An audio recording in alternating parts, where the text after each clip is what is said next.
Doctor said that you got diagnosed with cancer. তো তখন বাড়িতে মনে হয় যে পড়াশোনা করি, তারপর পড়াশোনা শুরু করি এই লাইনে। মানে পেছনে ঘুরে দেখানোর আর কোনো জায়গা ছিল না। সায়েন্স এন্ড টেকনোলজির ক্ষেত্রে কিন্তু কারেন্ট অ্যাফেয়ার্সটা প্রচুর ফলো করতে হবে, ডেইলি কারেন্ট অ্যাফেয়ার্স যেগুলো আসে সেগুলো ফলো করতে হবে। রিসেন্টলি দেখা যাচ্ছে, আমরা 2-3 বছর ধরে দেখেছি যে ইন্ডিয়ান পলিটিতে কিছু কেস ল থেকে কোশ্চেন আসছে। এই চিন্তা ভাবনা থেকে আমি একটা বলবো, বাইরে বেরিয়ে এসে তুমি কোনো এক্সাম স্পেসিফিক করলে খুব ভালো। নমস্কার, আপনারা দেখছেন এই সময় লাইভ। আমি শীর্ষেন্দু। টার্গেট সিভিল সার্ভিস এই অনুষ্ঠানে প্রত্যেক বুধবারের মতো এই সপ্তাহ আমি চলে এসেছি আপনাদের সঙ্গে দেখা করতে, গল্প করতে, বেশ কিছু বিষয়ে আলোচনা করতে। আজকে আমাদের মূল আলোচনা জেনারেল স্টাডিজ নিয়ে। সেই পড়াশুনো কি করে করব, কারণ আপনারা ইতিমধ্যেই জানেন WBCS হোক অথবা SSC CGL দুটো ক্ষেত্রেই কিন্তু জেনারেল স্টাডিজ, মেন্স হোক প্রিলিমস হোক, বিভিন্ন নামে বিভিন্ন আঙ্গিকে তার যথেষ্ট গুরুত্ব রয়েছে। এবং এই পার্টে আপনি যদি ঠিক মতন র্যাঙ্ক করতে পারেন তাহলে কিন্তু আপনার সাফল্য অনেকটাই নিশ্চিত। এই জেনারেল স্টাডিজ নিয়ে অনেকের মনে অনেক প্রশ্ন রয়েছে, তারই কিছু উত্তর দিতে আজকে আমাদের এই আলোচনা। আমাদের আজকের এই আলোচনার যিনি বিশেষ অতিথি, আপনারা ইতিমধ্যেই আমার পাশের স্ক্রিনে দেখতে পাচ্ছেন, গণেশ ঘোষ। গণেশ বর্তমানে চুঁচুড়া কোর্টের কোর্ট পেশকার পদে কর্মরত, কিন্তু 2022-এর যে WBCS সেখানে তিনি উত্তীর্ণ হয়ে খুব শীঘ্রই কোঅপারেটিভ ইন্সপেক্টর হিসেবে জয়েন করতে চলেছেন। গণেশের বিষয়ে যেটুকুনি না বললেই নয়, সেটা হলো প্রথমত জেনারেল স্টাডিজ নিয়ে ওনার থেকে আমরা একটু বাড়তি ইনসাইট পাবো বলেই আশা রাখছি। পাশাপাশি গণেশের একটা বড় বিষয় যেটা না শেয়ার করলেই নয়, গণেশ নিজে কিন্তু একজন ক্যান্সার সার্ভাইভার। ক্যান্সারকে জয় করে গণেশ আজকে এই জায়গায় এসেছে।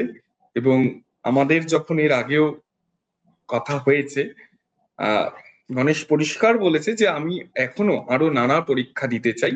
মানে WBCS কোঅপারেটিভ ইন্সপেক্টরই গণেশের যে শেষ টার্গেট এরকম নয়, উনি আরো পড়াশুনো করতে চান, আরো অন্য চাকরির জন্য ভাবতে চান এবং পেতে চান।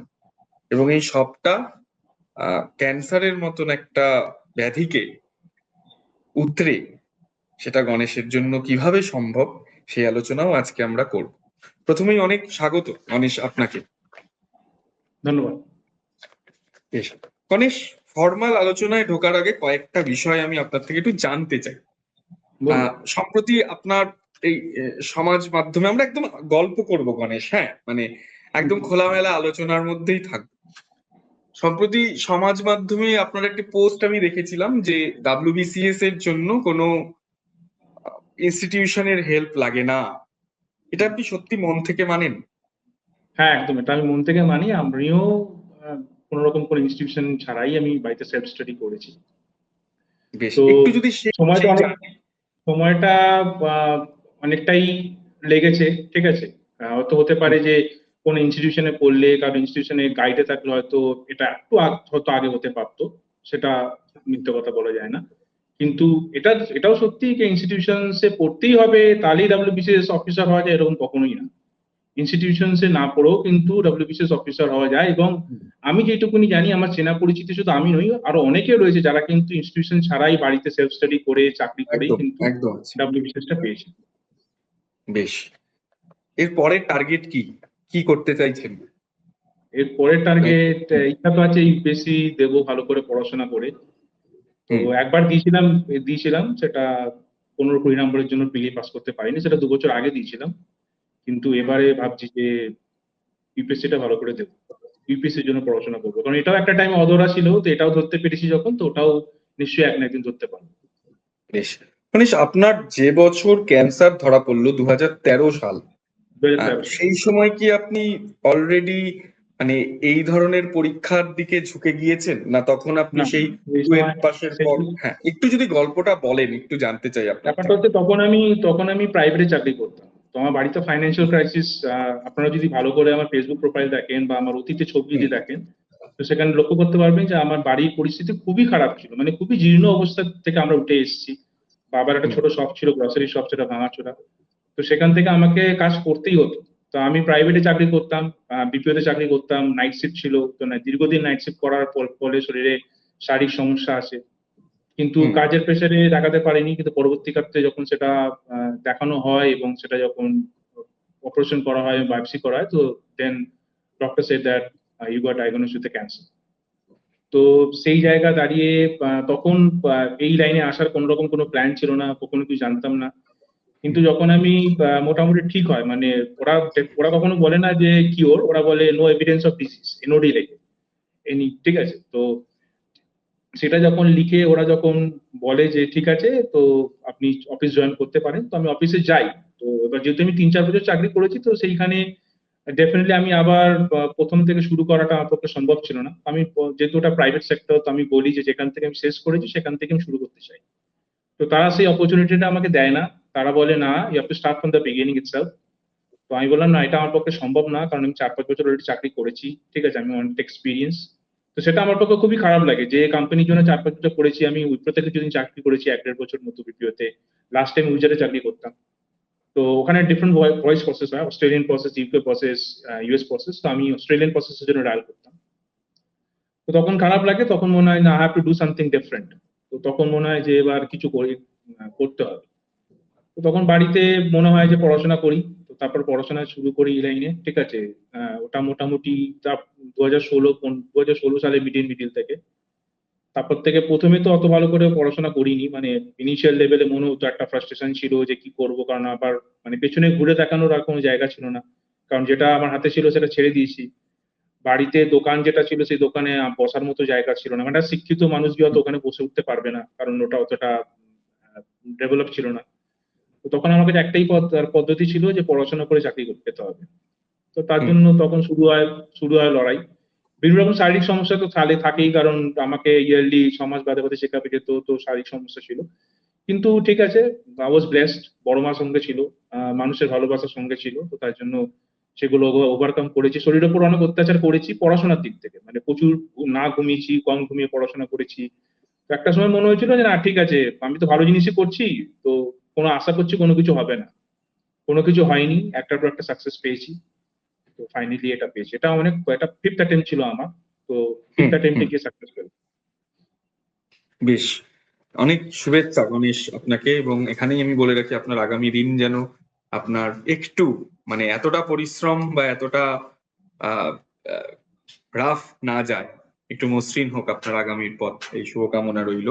আমরা যদি একটু আপনার যে জায়গায় বেশ দক্ষতা রয়েছে সেখানে ঢুকি, জেনারেল স্টাডিজ। আমি কিছু জেনারেল স্টাডিজ নিয়ে প্রশ্ন বিভিন্ন মাধ্যমে আমাদের যারা পাঠিয়েছেন সেই প্রশ্নগুলোই আমি আজকে তুলে ধরবো, মোট 5টা প্রশ্ন। প্রথম প্রশ্ন, জেনারেল স্টাডিজ এর সায়েন্স পেপারের জন্য যারা কিছুটা বিজ্ঞানে বা সায়েন্সে দুর্বল, তারা কিভাবে পড়লে একটা ঠিকঠাক নাম্বার তুলে আনতে পারবে? দেখুন না, সায়েন্সের জন্য জেনারেলি আমি যে দুটো বই ফলো করতাম সেটা হচ্ছে যে একটা হচ্ছে লিউসেন জেনারেল সায়েন্স হয় একটা, আর একটা হয় হচ্ছে আরিয়েন্টের এনসাইক্লোপিডিয়া। তো এই দুটো বই ন্যাশনাল লেভেলের জন্য খুব ফেমাস বই, সবাই জানে এটা। কিন্তু হুম সমস্যা হচ্ছে এনসাইক্লোপিডিয়া যে বইটা আছে সেটা একটু রিসার্চ বেস বই, মানে সেটা তুমি এক্সাম স্পেসিফিক পাবে না। তো ওটা পড়ে তুমি জ্ঞান প্রচুর অর্জন করতে পারবে, কিন্তু তারপরে এট দ্য সেম টাইম তোমাকে এক্সাম স্পেসিফিক কোনো বই তোমাকে পড়তে হবে। তো সেটার জন্য আচ্ছা লুসেন্টের যে জেনারেল সায়েন্স বইটা আছে ওটা আমার, আমি বলে না, মানে আমার আরো যারা কলিগরা রয়েছে তারাও বলে খুব ভালো বই, ওটা খুব এক্সাম স্পেসিফিক বুক। এবং ওটা শুধু সিভিল সার্ভিস না, রেলওয়ে যে গ্রুপ ডি কোশ্চেন গুলো আসছে, মানে সব রকম কোশ্চেনই কিন্তু ওখানে কভার করা যায়। এবার এটা তো ইংলিশ ভার্সনে থাকে বা হিন্দি ভার্সনে থাকে, কেউ যদি বাংলায় বলে সেক্ষেত্রে বাংলায়, আমি বাংলাতে পড়িনি কখনো লুসেন্ট জেনারেল সায়েন্স, কিন্তু বাংলাতে যদি কেউ বলে সেক্ষেত্রে একটা কার্তিকচন্দ্র মন্ডলের একটা বই শুনেছি, খুব ভালো বই। তো সেটা রেফারেন্স বই হিসেবে রাখতে পারে। আর একদম বেসিক থেকে যদি কেউ পড়তে চায় কোনো, এটা তো গাইড বুক, কেউ যদি এক্সারসাইজ বুক করতে চায় তো সেক্ষেত্রে তাকে এনসিআরটির বই হয়, আইসিএসসির যে বইগুলো আছে সেইগুলো পড়তে পারে, ঠিক আছে, ফ্রম ক্লাস 6 টু ক্লাস 10 যে বইগুলো হয় ওগুলো পড়তে পারে। আমাদের ওয়েস্ট বেঙ্গল বোর্ডের যে পুরোনো দিনের সিলেবাসে যে মোটা মোটা বইগুলো হতো, ফিজিক্স, কেমিস্ট্রি, বায়োলজি, ঠিক আছে, সেই বইগুলো আমরা পড়ে পড়তে পারে। এসেছি। রিসেন্ট রিসেন্ট বই, রিসেন্ট বইগুলো তো পাতলা বই, ওগুলোতে ইনফরমেশন অতটা নেই। কিন্তু আমরা হুম পড়েছি পুরোনো দিনে মোটা মোটা বইগুলো হতো। তো ওই বইগুলো পড়তে পারে বাংলা বাংলা মিডিয়ামে যারা আছে। আমিও বাংলা মিডিয়াম থেকে পড়েছি, মানে যারা পড়তে চায় বাংলা মিডিয়ামে ওগুলো পড়তে পারে, কিন্তু ওগুলো পড়েই কিন্তু সিলেকশন হবে না। ওগুলো পড়ে আপনাকে সবসময় কিন্তু একটা গাইড বুক, যেমন যেটা এক্সাম স্পেসিফিক, মানে কম্পিটিটিভ যে এক্সামস গুলো দেবে, সিভিল সার্ভিস হোক বা আদার যে কোনো এক্সাম হোক, সেটা এসএসসি সিজিএল হোক, সিএইচএসএল হোক, এই এক্সাম স্পেসিফিক কিছু বই তোমাকে পড়তে হবে, বা রেলওয়ে হোক, সেটার জন্য কিন্তু বেস্ট বই হচ্ছে লুসেন্টের জেনারেল সায়েন্স। খুব ভালো বই, এই বইটা পড়লে কভার হয়ে যাবে। বেশ। দ্বিতীয় প্রশ্ন, ডাব্লিউবিসিএস এর মেইনসে সায়েন্স ও জিকে কারেন্ট অ্যাফেয়ার্স এর জন্য মানে পড়ার জন্য আর কি কতটা মানে যেটা মেইনলি বলতে চেয়েছেন পেপার 4 যেটা থাকে আর কি, সেটার জন্য কতটা প্রস্তুত মানে কতটা সময় দেওয়ার প্রয়োজন রয়েছে? পেপার 4-এ টোটাল অনেক কটা সাবজেক্ট থাকে, ওখানে সায়েন্স থাকে, সায়েন্স এন্ড টেকনোলজি থাকে, কারেন্ট অ্যাফেয়ার্স থাকে, জিকে থাকে, স্ট্যাটিক জিকে থাকে, এনভায়রনমেন্টাল স্টাডি থাকে, ইকোলজিক্যাল এনভায়রনমেন্ট থাকে, প্রচুর থাকে। প্রায় 6-7খানা সাবজেক্ট নিয়ে ওটা একটা চ্যাপ্টার থাকে, মানে একটা পেপার হয়।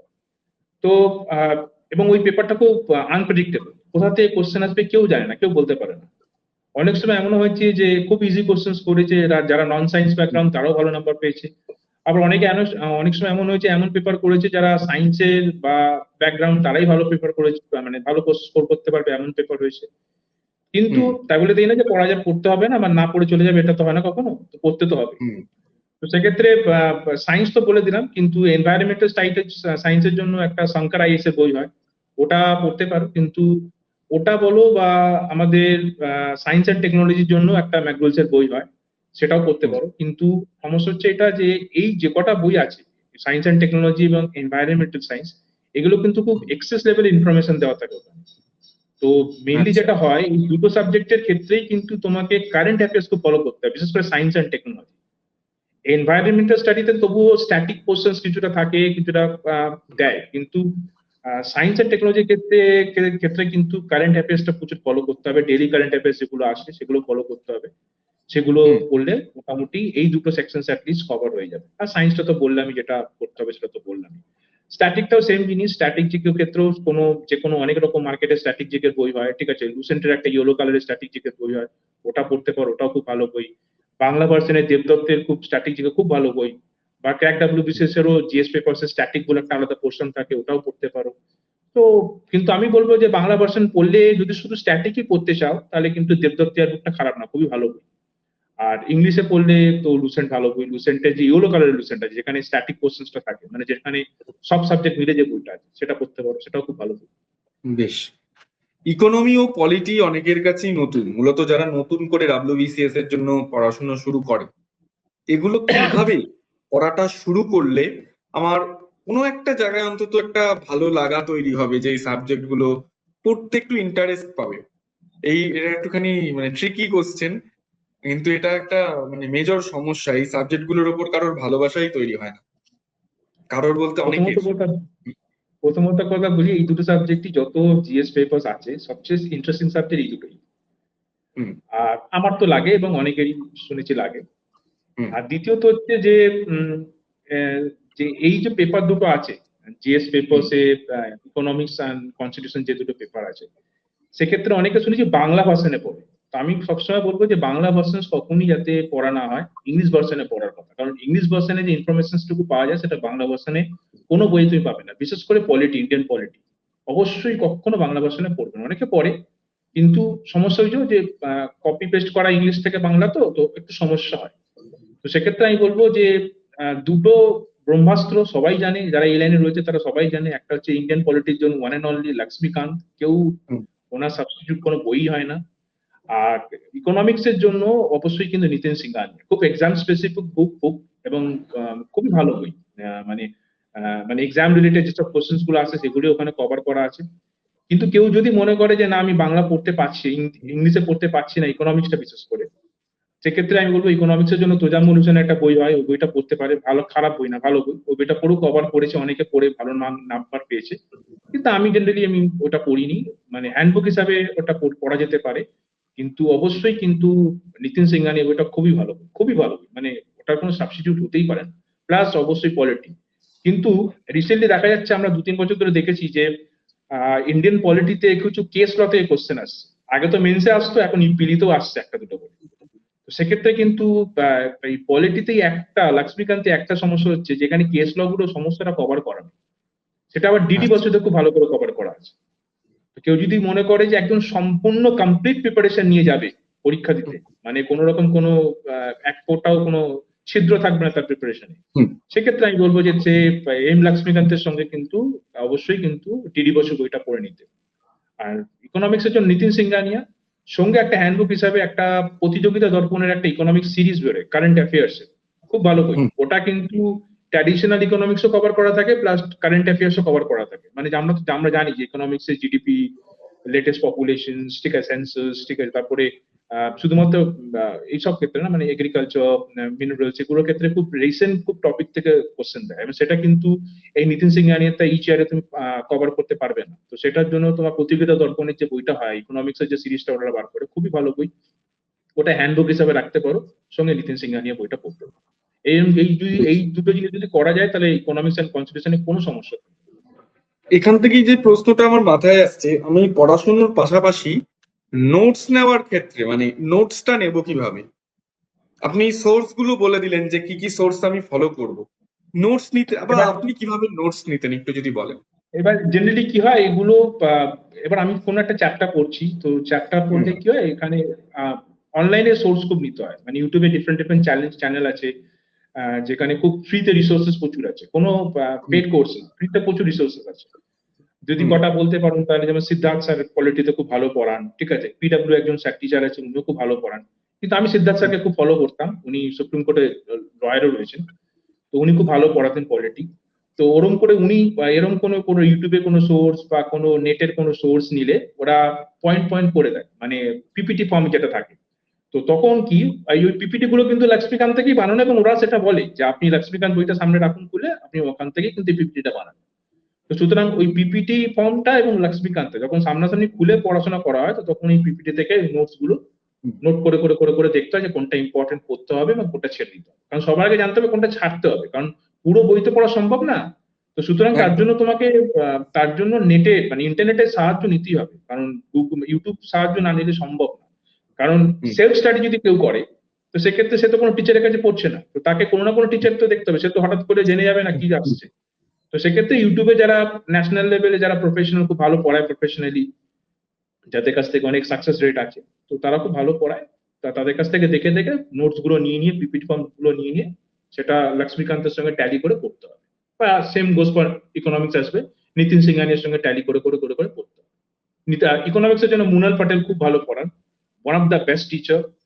আমার মতে ওনার মতন টিচার খুব কম আছে ইকোনমিক্স এ। হুম। ওনার বইটা ওনাকে ফলো করলে ইকোনমিক্স এ খুব ভালো টিচার, মুনাল পাটেল। বেশ। জিওগ্রাফির অনেক তথ্য, অনেক ভাস্ট, কিভাবে পড়লে মনে রাখা সহজ হবে এবং কয়েকটা যদি একটু বইয়ের নাম আপনি সাজেস্ট করেন। প্রথমত কথা, জিওগ্রাফি আমাদের আমাদের ইন্ডিয়ান জিওগ্রাফি পড়তে হয়। যেমন ইউপিএসসি ক্ষেত্রে কি হয়, ইউপিএসসি ক্ষেত্রে ইন্ডিয়ান জিওগ্রাফি এবং ওয়ার্ল্ড জিওগ্রাফি দুটো একসঙ্গে পড়তে হয়, কিন্তু এখানে কি হয়, এখানে শুধু ইন্ডিয়ান জিওগ্রাফি পড়তে হয়। এবার ইন্ডিয়ান জিওগ্রাফিতে আমাদের যে সিলেবাসটা আছে, যেখান থেকে ম্যাক্সিমাম কোশ্চেন আসে, সেখানে 6টা 7টা চ্যাপ্টার আছে, সেখান থেকে 70 থেকে 80% কোশ্চেন আসে প্রতি বছরে, একদম ইচ ইয়ারে আচ্ছা। উঠে যাচ্ছে। সেটা হচ্ছে যেমন, আমি চ্যাপ্টারগুলোর নামও বলে দিচ্ছি, যেমন ধরো এখন বাউন্ডারি আছে, তারপরে ইন্ডিয়ান ফিজিওগ্রাফি আছে, রিভার আছে, তারপরে ক্লাইমেট আছে, সয়েল আছে, হুম। এগ্রিকালচার, মিনারেলস এন্ড সেন্সাস, এই 6-7টা, এবং ন্যাচারাল ভেজিটেশন, এই 6-7টা চ্যাপ্টার থেকে কিন্তু ম্যাক্সিমামটা কভার করা থাকে, 70 থেকে 80% কভার করা থাকে।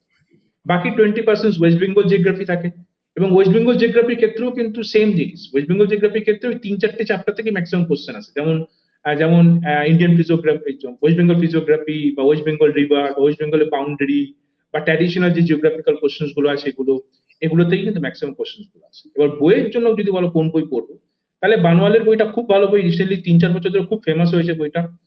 সব মানে স্টেট সিভিল সার্ভিসের জন্য ওয়ান অফ দ্য বেস্ট বুক। এবার কেউ যদি হুম। সেন্ট্রাল মানে ইউপিএসসি এর জন্য পড়তে চায়, তো তাদের জন্য মজিদ হোসেন খুব ভালো বই। ডক্টর কুল্লার একটা বই হয়, একটা রিসার্চ বেসড বই, মানে ওই বইটা এক্সাম স্পেসিফিক কম, কিন্তু খুব নলেজ পাওয়া যায়, খুব জ্ঞান পাওয়া যায়। তো সেটা ডক্টর কুল্লারের বইটা পড়তে পারে। তো তার একটা জিনিস কি করতে পারে, সে যদি মনে করে তো বেস্ট প্রিপারেশনটা নেবে, তাহলে সেক্ষেত্রে ডক্টর কুল্লার বা মাজিদ হোসেন সে কোন একটা বই পড়ে নিল, পড়ে নেওয়ার পর বানোয়াল পড়তে পারে। কারণ বানোয়াল কিন্তু খুব এক্সাম স্পেসিফিক বুক, মানে ওয়ান লাইনার টাইপের বুক, ওখানে কিন্তু বিশাল রকম ভাবে খুব যে নলেজ গেইন করতে পারবে এরকম ব্যাপার নয়। আর অবশ্যই জিওগ্রাফির সঙ্গে সঙ্গে তো ম্যাপ তো পড়তেই হবে, ম্যাপ তো ছাড়া তো কখনো সম্ভব না। তো প্রতিটা যাই পড়বে না কেন, জিওগ্রাফি ম্যাপ ছাড়া সম্ভব না। যে কোনো জিনিস জিওগ্রাফিতে যদি পড়ছো, তো you have to study the map first. মানে একটা পুরো ম্যাপ নিয়ে, পলিটিক্যাল ম্যাপ নিয়ে বসতে হবে, পয়েন্ট করতে হবে যে কোন কোন রিভার কোথায় কোথায় হবে, নিজেকে পয়েন্ট করতে হবে। ব্ল্যাঙ্ক ম্যাপ নিয়ে নিজেকে পয়েন্ট করে করে করে করে দেখতে হবে যে কোন নদী কোথা দিয়ে গেছে, কোন রাস্তা কোথা দিয়ে গেছে, এই জিনিসগুলো করে করে পড়তে হবে, তাহলে কিন্তু সুবিধা হবে, সেক্ষেত্রে কিন্তু জিওগ্রাফিটা ইজি হয়ে যাবে। আর বেশ। যদি বাংলাতে কেউ বলো, তাহলে বাংলাতে কার্তিচন্দ্র মন্ডলের বইটা খুব ফেমাস, বরাবরই আমি যবে থেকে এই লাইনে রয়েছি তবে থেকেই শুনেছি কার্তিচন্দ্র মন্ডলের বাংলা ভার্সনটা খুব ভালো বই, ওটা পড়তে হবে। বেশ, একদম শেষ প্রশ্ন। অনেকটা দূর আপনি এগিয়ে এসেছেন, আরো অনেকটা পথ যেতে চান। কোন ভুলটা মনে হয় পেছনে ঘুরে তাকালে যে এই ভুলটা যদি না করতাম হয়তো আমার একটু টাইম কম লাগতো, বা আমি আরো একটু ভালো কিছু পেতে পারতাম? কোন একটা জিনিস ভুল যেটা আপনি করেছেন এবং পরবর্তীতে যারা এই পরীক্ষায় বসবে আপনি সতর্ক করবেন? প্রথমত কথা বলবো যে উম, আহ, যে আমি একটা জিনিস কি করতাম, যে আমি আমার মানে বদ অভ্যাস বলবো না, ভালো জিনিস কিন্তু তবু সবসময় সম্ভব হয় না। আমি চাইতাম যে সব এক্সামে আমি মাস্টার হব। মানে হুম। I'll be cracking CGL as well, I'll be cracking WBCS as well, I'll be cracking the banking exam as well, এরকম চিন্তা ভাবনা আমার ছিল। আমি বলবো যে এই চিন্তা ভাবনাটা ঠিক আছে, অনেকে বেস্ট হতে চায়, আমি সেটাই হতে চেয়েছিলাম, কিন্তু এই চিন্তা ভাবনাটা থেকে আমি একটা বলবো, বাইরে বেরিয়ে এসে তুমি কোনো এক্সাম স্পেসিফিক করলে খুব ভালো।